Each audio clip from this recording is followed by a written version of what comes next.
Salve,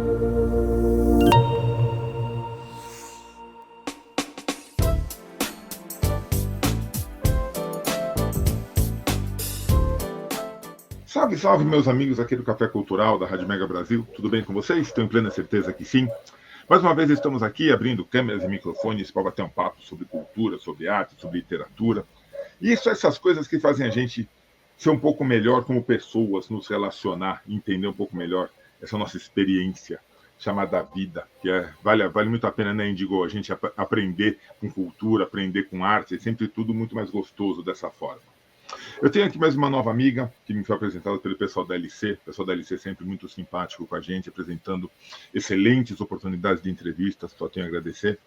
E eu quero começar como eu começo sempre as nossas entrevistas. Eu quero saber, quem é Indiguier por Indiguier? Oi, Sérgio, agradeço o convite.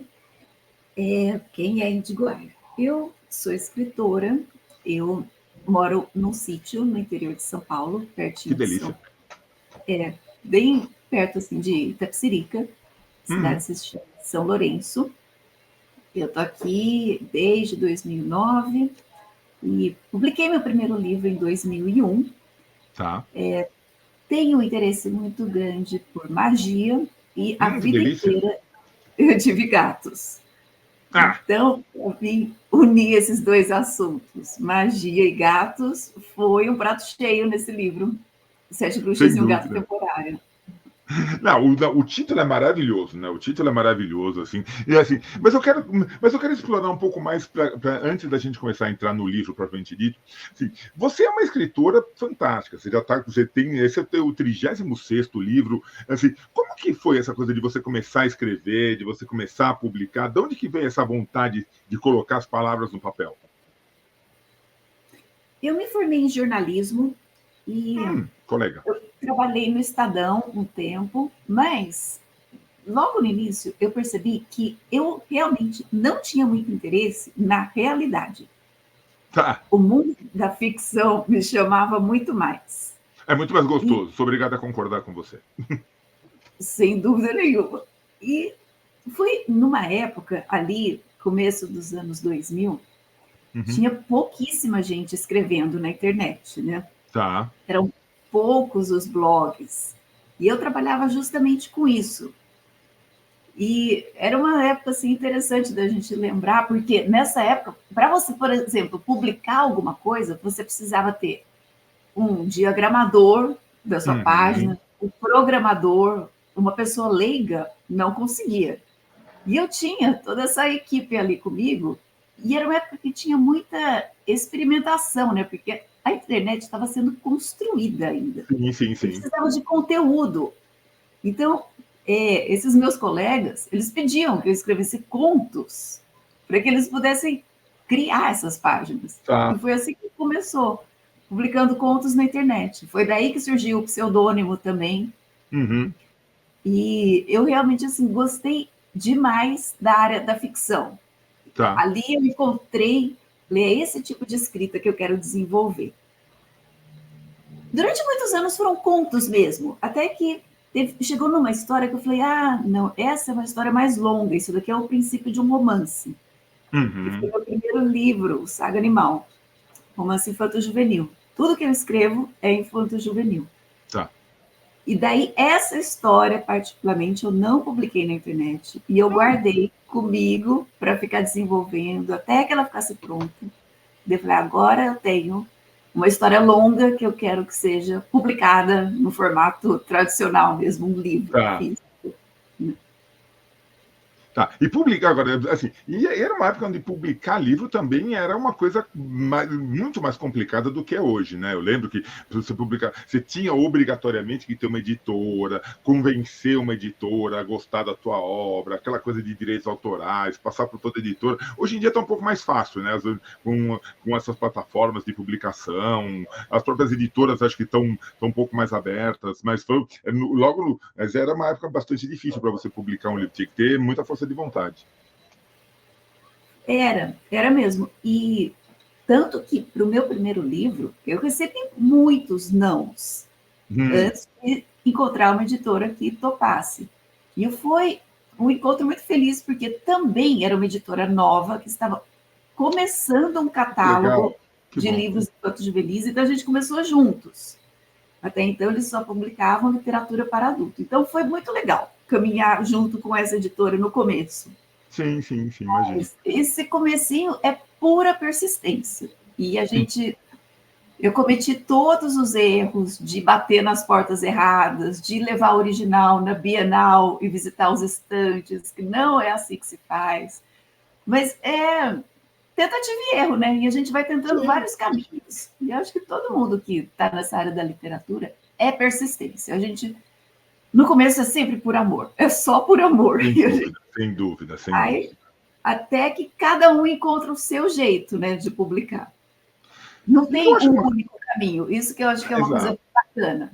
E eu acho uma coisa legal que você conseguiu, Indigo, foi assim, você juntou várias coisas que você gosta para poder se colocar hoje como escritora. Quer dizer, a tua paixão pela escrita, sem dúvida alguma, é primordial. Mas daí, quer dizer, essa outra parte de você gostar de magia, de gostar da fantasia, sabe? De gostar das descobertas e gostar de gatinhos, que são coisas fantásticas. Eu sou cachorreiro por excelência e onde eu vou também, os gatinhos também vão atrás de mim, é uma delícia. Mexer com os bichinhos é uma delícia, né? Sim, e eu acho que isso que é o que move a nossa escrita, né? Realmente você tem que encontrar um tema que você é completamente apaixonado, porque Sim. é um processo, assim, é uma produção solitária, sem retorno nenhum durante anos, às vezes, né? Meses e meses, em que você fica ali, você com as suas ideias, sem interlocução. Então, você realmente precisa acreditar naquilo, você tem que gostar do assunto, e acaba pesquisando muito. E isso é uma coisa que também aprendi meio na marra, assim, todos os livros que eu não era realmente apaixonada por aquilo, acaba que você não consegue terminar um livro. Verdade. Começar um livro, muita gente começa. A questão é terminar. Porque o livro, na verdade, se você, eu imagino que você concorde, se não concordar também você fala, assim, você tem uma ideia inicial de uma história que você quer. Agora, o livro ele vai ganhando vida própria, né? Conforme você vai escrevendo, que ele vai ganhando vida. Você até imagina, olha, esse personagem aqui, eu vou levar ele até o final, esse aqui eu não vou, eu quero que a história termine dessa forma. Mas o livro ele tem vida própria, né? Ele acaba quase que se desenvolvendo por ele mesmo. Então, a gente falando assim parece um papo de maluco, né? Como se assim, os Ótimo, personagens adoro, criassem vida. adoro. Mas eu me surpreendo muito com o que vai acontecendo na trama, as coisas que vão surgindo, coisas que eu realmente não imaginava. Eu vou descobrindo fazendo. E é muito legal isso, de você não ter um mapa da coisa, né? Não é uma obra de engenharia. A gente Uhum. realmente permite que os personagens se desenvolvam e lá pelas tantas, eles realmente começam a pautar a história. Isso é Sim. fascinante. Quando você dá essa liberdade para a sua própria criação, né? Isso é maravilhoso, isso é maravilhoso. Eu acho que é aí que o livro fica gostoso, tanto para quem escreve, e aí com certeza para quem vai ler. Porque aquela coisa, né? A história tá linda, tá maravilhosa, mas se você olha, você fala, nossa, não é bem o que eu queria, não adianta nada, né? Exatamente.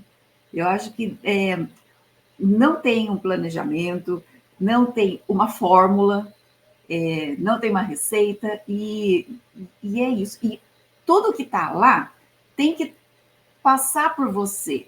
Então, é resultado Uhum. das suas próprias vivências, né? Não tem como você trazer uma coisa de fora, colocar no livro e aquilo passar credibilidade. Verdade, verdade, amiga. Fica muito, muito fake. Então, eu acho que, de certa maneira, o livro depende da vivência do autor, sempre. Uhum. A gente Uhum. só consegue escrever sobre aquilo que viveu. Se caso contrário, pode até tentar, mas eu acho que não para em pé.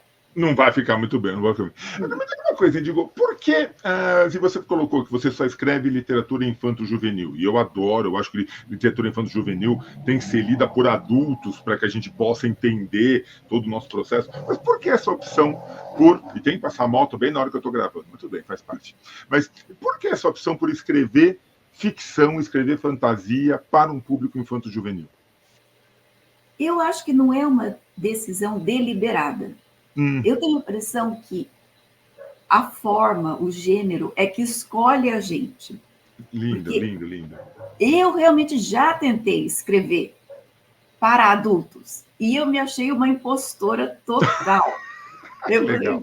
Nem eu me levava a sério. Eu já tentei Nem você escrever. estava se acreditando, né? Não, de jeito nenhum. Eu já tentei escrever histórias de terror de dar medo. E virou uma palhaçada. Então, assim, é quase como se eu fosse feita para isso. É quase uma limitação. Eu consigo escrever isso, e isso eu escrevo bem. As outras áreas, admiro demais. Sou leitora de literatura brasileira contemporânea, acompanho tudo, mas eu sei que não é a minha praia. A hora que você pega a caneta. Hoje em dia não é nem mais caneta e papel, hoje em dia já anda tudo no computador, a gente sabe, mas eu ainda falo, pega lápis e caneta no papel, não tem jeito. Mas quando você vai colocar a palavra no papel, sai coisa para. E é um público que precisa, né? Um público que, se a gente desenvolver o hábito da leitura, ainda, até antes do infanto juvenil, ainda vai com as crianças, literatura infantil mesmo, mas o público infanto juvenil, que tem tantas alternativas, sabe? A própria internet, cinema, quer ir para balada, se a gente conseguir desenvolver o gosto pela leitura nessa faixa etária, a gente consegue adultos muito melhores, né? Eu acho que é uma faixa etária muito, muito especial. Eu me sinto realmente honrada de poder escrever para essa galera, porque é aquela faixa etária em que já tem uma crítica sobre, né, a obra. Por exemplo, ele é uma faixa etária que escolhe os próprios livros, não é o pai, a mãe ou a professora que está necessariamente escolhendo.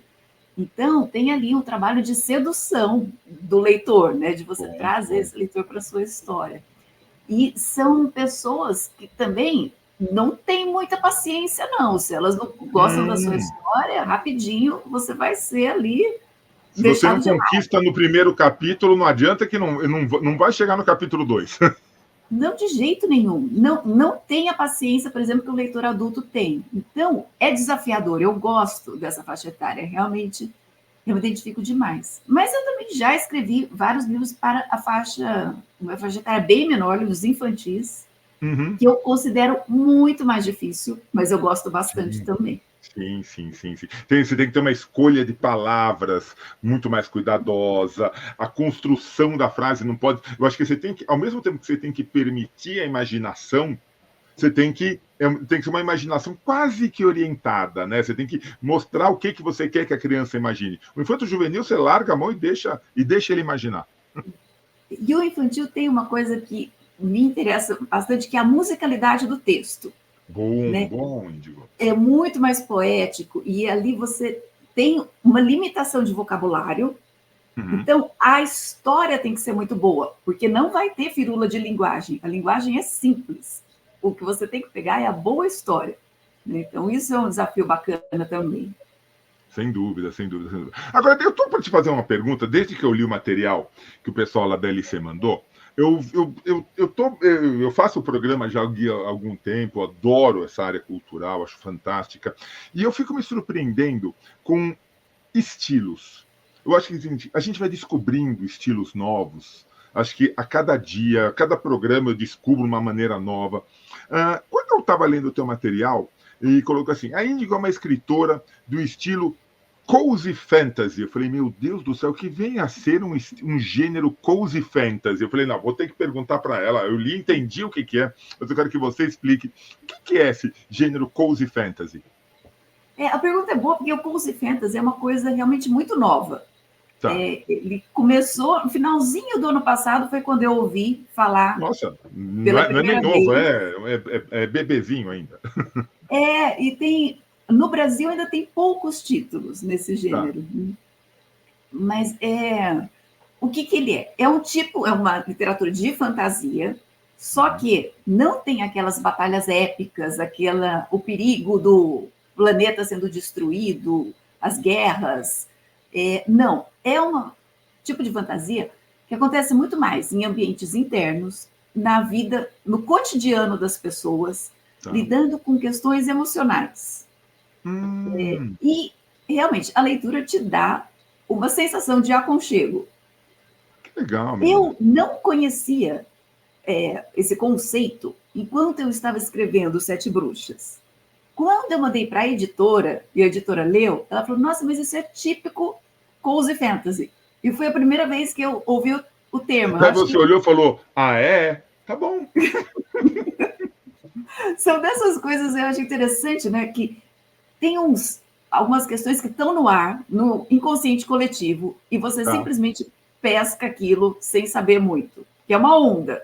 Eu pesquei por aqui e acabei fazendo... Se você quisesse escrever um romance cozy fantasy, acho que você não ia conseguir, mas sem querer você conseguiu escrever, e muito bem, né? Legal isso.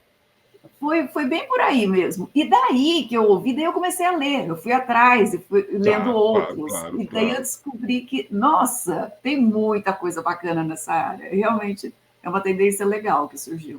Porque, na verdade, se você for pensar, principalmente para essa faixa, essa infanto-juvenil, essa adolescência, e hoje em dia dizem que a adolescência está se estendendo, né, até os 20, 25 anos, o pessoal está começando antes e terminando depois da adolescência. Assim, as descobertas são muito grandes. As pessoas, os jovens, eles estão se descobrindo o mundo, um mundo que está uma loucura. Não é, sabe, o mundo de ontem não é o mesmo de hoje, que com certeza não vai ser o mesmo de amanhã. Então, eu acho que, sabe, quando os estilos literários, os gêneros literários refletem, sabe, o que cada um pode ser, o que cada um gosta de ser, é muito legal isso. Eles têm que se encontrar na literatura. Eu acho que o grande desafio dos escritores, do mercado literário, é fazer com que, principalmente os jovens, se encontrem em obras. Que eles nada contra ler Dom Casmurro, ler Memórias Póstumas de Brás Cubas, acho que os clássicos são clássicos. Mas os jovens têm que se encontrar na literatura. Eles têm que olhar e falar, não, esse aqui sou eu, isso aqui é o meu estilo, essa aqui é a minha vida. E aí ir se desenvolvendo. Isso faz toda a diferença. E nesse universo de magia, que é um universo que eu gosto muito, sempre me incomodou como o nosso inconsciente é totalmente contaminado pelas figuras europeias. Então, a gente pensa em bruxa, a gente já pensa em Wicca, em celta, em todos os estereótipos, em Harry Potter, todo aquele universo. Sendo que o Brasil é um país riquíssimo nessa área do misticismo, da encantaria, da feitiçaria. Então, eu quis trazer isso para essas bruxas. Elas são bruxas tipicamente brasileiras. Tá. E as fontes que eu bebi foram as nossas aqui. A história se passa no Brasil, as mandingas são típicas daqui. Então, foi muito gostoso pensar. Literatura de bruxa tem aos montes, mas agora eu quero fazer a minha, com as minhas referências sendo brasileira. Perfeito, menina. Perfeito. Agora, a segunda pergunta que eu quero te fazer é a seguinte. Todo gato merece a sua bruxa? Eu acredito que todo gato merece a sua bruxa. Conta um pouquinho pra gente da história do teu livro, conta um pouquinho pra gente como é que surgiu essa história, que deve ser, eu admito que eu não li ainda o livro, mas deve ser maravilhoso, 7 bruxas e um gato temporário. Tadinho desse gato. Tadinho para 7 bruxas. A ideia para o livro veio de uma maneira muito bacana, que um dia eu estava numa escola no Rio Grande do Sul, e uma garota, ao final da minha apresentação, ela levantou o braço e ela falou assim, Índigo, eu quero fazer um pedido. Eu gostaria que você escrevesse um livro sobre bruxas.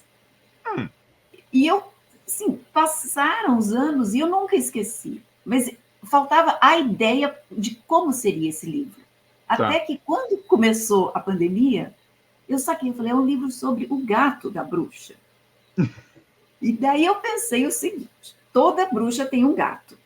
Porém, na hora de testar o feitiço, elas não querem testar necessariamente no gato delas, porque pode dar errado o feitiço e daí vai ter consequências sérias.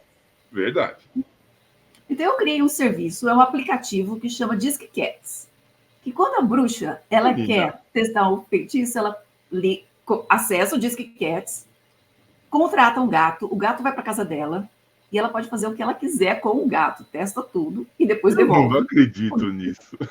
As ideias, a ideia da menina. Maravilhoso.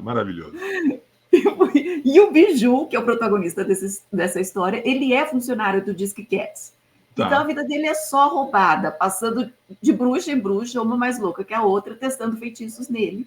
Até que um dia ele resolve que não. Ele quer ser Chega. adotado e ele quer se tornar o gato de uma bruxa, um gato Uhum. oficial. E nessa ele cai no clã da sutileza, que é esse clã de 7 bruxas, e ele passa de bruxa em bruxa. Meu Deus, tadinho. Já tô com dó do Biju. Eu fico imaginando o que deve ter acontecido com ele. Deve ter ficado com o rabo azul, ficado com 4 orelhas, deve ter ficado com um monte de coisa. O quanto que você se diverte com as suas histórias. O quanto que você entra, que você acredita nas suas histórias, o quanto que você se coloca. Isso também é muito importante para o autor, né? Ele, assim, você entrar na tua história, quase que você vira uma personagem do teu livro, né? Ah, isso daí é importantíssimo. Tanto que eu comparo muito o trabalho de escritora com o trabalho de atriz. Eu Uhum. acho que realmente tem isso de você se colocar ali na pele e você encontrar aquela voz, né? É engraçado, é um trabalho que passa pelo corpo. A gente acha que escrever é um trabalho mental, mas não, tem uma coisa de você sacar os trejeitos de cada personagem, a parte física, a composição, e tudo isso vem das suas próprias referências. Verdade. Assim, é impressionante realmente como eu tenho a impressão que, conforme eu vou evoluindo o texto, essas personagens vão ganhando vida ao ponto de se tornarem pessoas assim que eu tenho a impressão que eu conheço completamente. Você tá quase convidando para jantar uma dos teus personagens, né? E tem algum personagem, não somente desse teu último livro, mas de algum dos teus outros livros, que ficou para você?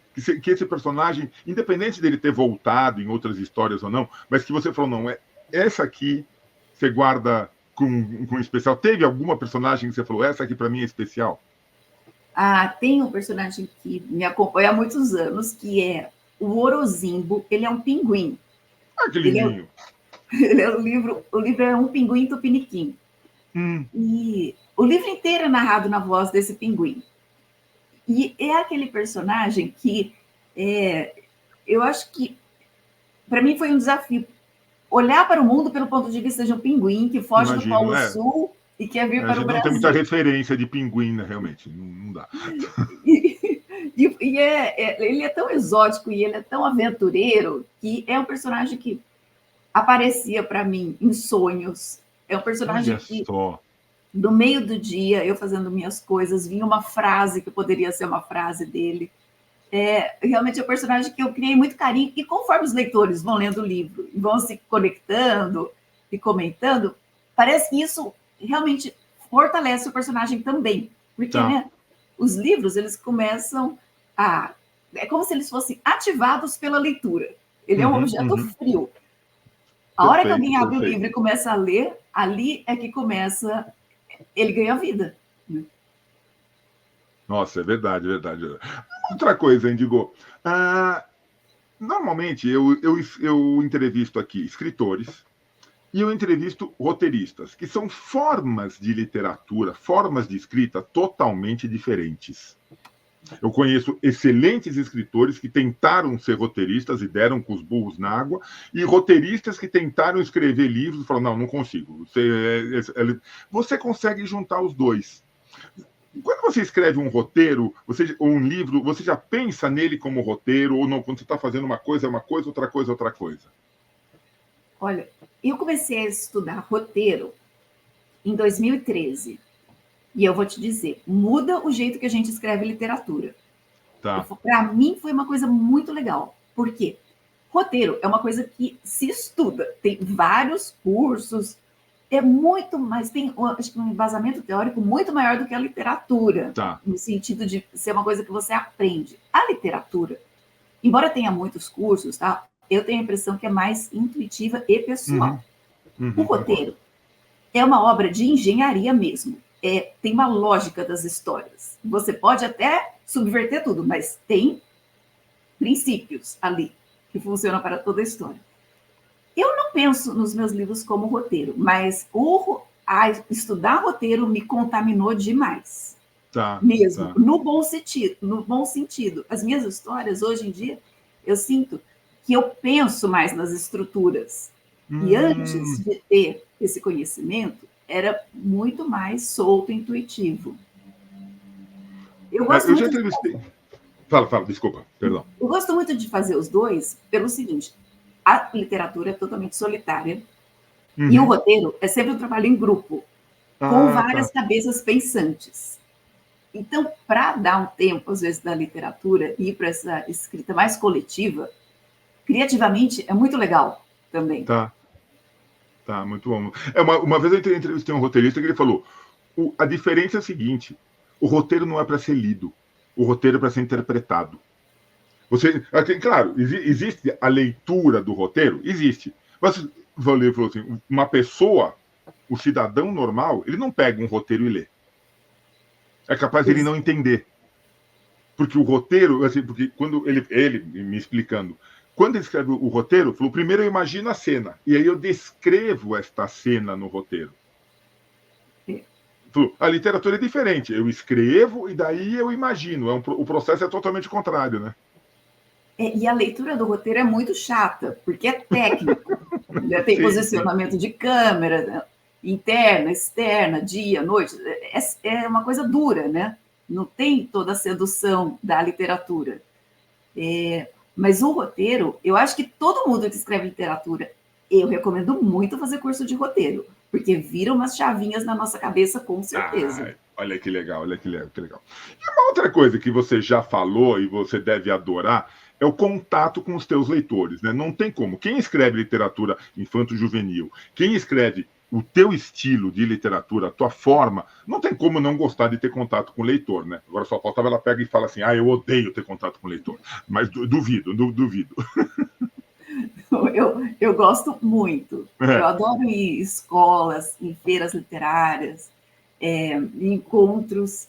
E realmente, ali parece que tudo ganha sentido. Porque Uhum. você escreve o livro, você manda para a livraria, para a editora, é publicado, você vê na livraria. Mas é tudo muito frio, né? Sim. Não é, por exemplo, como uma banda de rock, que você faz um show, você vê a reação da galera ali. Ali na Ou, hora. né, um teatro, né, você é uma atriz, você sobe no palco, você vê se está funcionando a peça ou não. Literatura não é distante. Você não consegue estar ali vendo um leitor Uhum. lendo o seu livro. Em raras ocasiões você vai conseguir isso. Então, a gente depende desses encontros para ter um termômetro de como que o livro está chegando.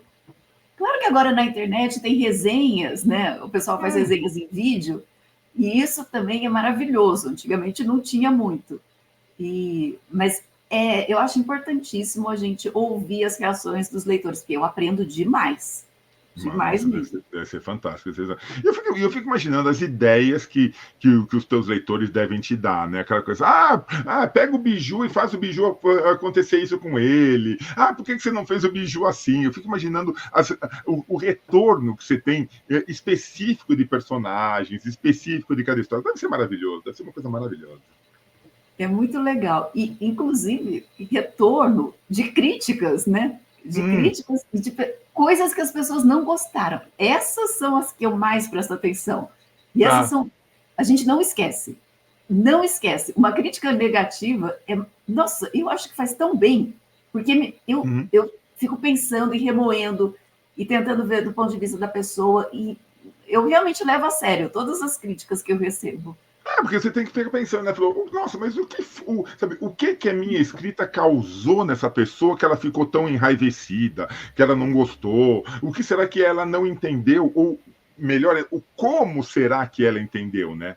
Não é o Sim. não entender, é o como que essa pessoa entendeu, a sensação que você causou nela. E quando a gente causa sensações nas pessoas, é maravilhoso. Eu acho que o nosso objetivo foi cumprido. Olha, um livro que não causa polêmica nenhuma, ou que é uma unanimidade, eu sempre acho que tem alguma coisa ali errada. O bacana é justamente isso, quando tem essa diversidade de reações, né? Verdade, verdade, verdade. Indigo, conta pra gente. O tempo voa, meu Deus do céu, olha só. Aonde que a gente pode encontrar a história do Biju, os 7 bruxas e um gato temporário? Que eu já tô com dó desse gatinho, tadinho. Olha, ele está à venda na Amazon, está à venda na Livraria da Vila, na Travessa. na Martins Fontes. Pela internet você encontra ele facilmente. De cara que eu estou lembrando são essas, mas ele está com uma distribuição muito boa mesmo. Que bom, que bom, que bom, que bom. E onde que a gente encontra, que a gente consegue falar com o Índigo Guaiano nesse mundão sem porteira? Onde que a gente te encontra para conhecer tua história, conhecer teus outros livros? No Instagram, eu tô como Índigo_hoje. Hoje? No Facebook, é Índigo Ayer. Uhum. E no TikTok, é Índigo Escritora _oficial. Tá. E aí pode te escrever, você gosta de... Já falou que gosta de interagir, dá para escrever, te dar sugestões, bater papo sobre personagens, sobre os livros, que eu acho que nem você falou, essa interação eu acho que é muito bom. Eu acho que se tem uma coisa que as redes sociais ajudaram muito foi nisso, né? A proximidade com o artista, a proximidade com o escritor. Porque antigamente a gente era uma coisa meio distante. Não, jamais vou encontrar um Jorge Amado na minha vida. Jamais vou encontrar o Paulo Coelho na minha vida. Agora não. Você consegue encontrar a Índigo Guaier, vai no Instagram, no TikTok, que está ali, e você conversa com ela. Exatamente. É um canal maravilhoso que eu estou sempre postando também sobre minha produção, meus livros, e compartilhando o que os leitores têm a dizer. Isso é legal, né? Que a gente acaba vendo vários pontos de vista diferentes sobre várias pessoas lendo o mesmo livro e o que cada um tem a dizer. Verdade. Índigo, quero te agradecer demais, te parabenizar pela tua cabeça, pela tua energia, pela tua produção. Continue escrevendo, você não vai parar nunca, eu tenho plena certeza disso. Continue fazendo magia, continue cuidando dos bichinhos, gostando dos nossos irmãos gatinhos, porque eles precisam muito de carinho. Eu acho que eles nos dão muita energia, eles cuidam muito de nós, e a gente precisa retribuir com carinho, dando o mínimo de atenção que eles merecem nessa vida. Parabéns pelo teu trabalho, muito obrigado, e tendo novidades, volta aqui para tomar um café com a gente, por favor. Eu que agradeço, Sérgio. Valeu, obrigada mesmo. Valeu. E a vocês que escutaram mais essa edição aqui do Café Cultural, meu grande abraço. A gente volta logo com mais um bate-papo, eu tenho certeza, tão gostoso como foi esse. Valeu.